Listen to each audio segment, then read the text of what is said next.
Hey, we've been talking about this all morning now to get some details. A new poll finds the Ontario PCs holding strong lead as early election speculation is swirling, especially around the Pink Palace at Queen's Park. The Liaison Strategies poll out this morning finds that Doug Ford's party leading Bonnie Cromby and the Liberals by 13 points, and perhaps most importantly for the PCs in majority government territory. The Progressive Conservatives are doing well in most of the province, including improving numbers here in Toronto and leading in the 905. However, despite polling well, 65% of respondents have an unfavorable view of Doug Ford. The New Democrats are in second in Hamilton and Niagara, while the Liberals, they lead in 416. This poll, by the way, has a margin of error of plus or minus 2.71%, 19 times out of 20. So now let's get more into the numbers. David Valentin is the one who crunches them. He's the principal at Liaison Strategies. He's here now. David, good to see you again this morning. Should Doug Ford take this as a good news poll, or are those unfavorable numbers a cause for concern for him? This is a mostly great news poll, I think, for Doug Ford. The unfavorable numbers are there. These are the numbers we've seen reflected among many polls for a number of times. So I don't think anything surprising about that. What I think is good for Doug is that we're seeing his numbers improve in Toronto. His lead is increasing in 905.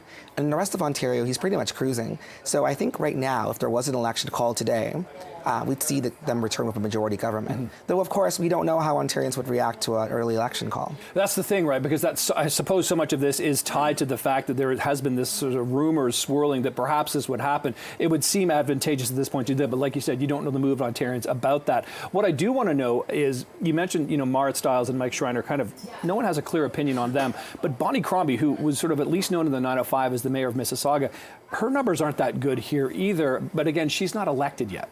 Well, and the interesting thing is that we've seen that the Ontario PC party air these attack ads against Bonnie Cromby, airing in some pretty high-profile placements during the NHL, during MLB games, and now we're seeing the results of it. We have pretty much a negative score for Bonnie Cromby, and if you look at the polling that's been released by our firm and others, there really hasn't been much of a honeymoon bounce for the Cromby Liberals since she was elected leader. Typically, you see a little bit of that honeymoon period. We haven't really seen it here. So I think the attack ads have done their jobs. I think the challenge for Bonnie Cromby now is to introduce herself to voters in a more positive frame. And that challenge also exists for Marit Stiles and Mike Schreiner, since most Ontarians are telling us they don't know very much about either of them. And it's interesting because it seems like the PCs have, in a way, kind of defined Bonnie Cromby with that massive ad buy, kind of helping give them another advantage here. I'm really curious, too, though, about the overall Ontario numbers here and the change from the last survey, because again, this alludes to the good news for the Conservatives, as it were. PCs up 2 to 40, Liberals down 2 to 27, New Democrats down 1 to 21. So again, the trends are moving in the right direction for the incumbent government. Is that typically what you see for incumbent governments that are, this is now like almost the 7th year of the Ford government? Well, I think we have to remember it's the summer. There's been less headlines because the House has not been sitting. And so we'll see what happens when the House resumes later on in the fall. The trend line's always the most important, not any individual snapshot. So these trend lines are good for the Tories, and I think they're a little disheartening for the NDP and for the Liberals.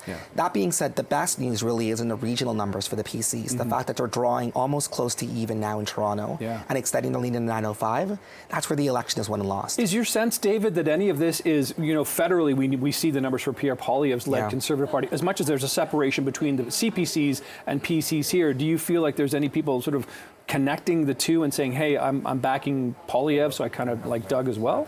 Well, I think Doug Ford has his own clearly defined brand. So I don't think we're seeing that as much. There's always going to be some people who confuse federal for provincial and vice versa. That's what I'm getting at. That all is going to sort itself out once the election is called, of course. But I think for now, it's a good news poll for Doug Ford, and it just really shows the other parties they have a lot of work to do. Yeah, absolutely. So on that, how do you see a party being able to reverse numbers? And I suppose we'll focus on the Liberals, which have been the sort of, generally speaking, it's flip-flop between the Liberals and Conservatives. What do you think Marit Stiles, Bonnie Cromby needs to do to try to reverse her fortunes?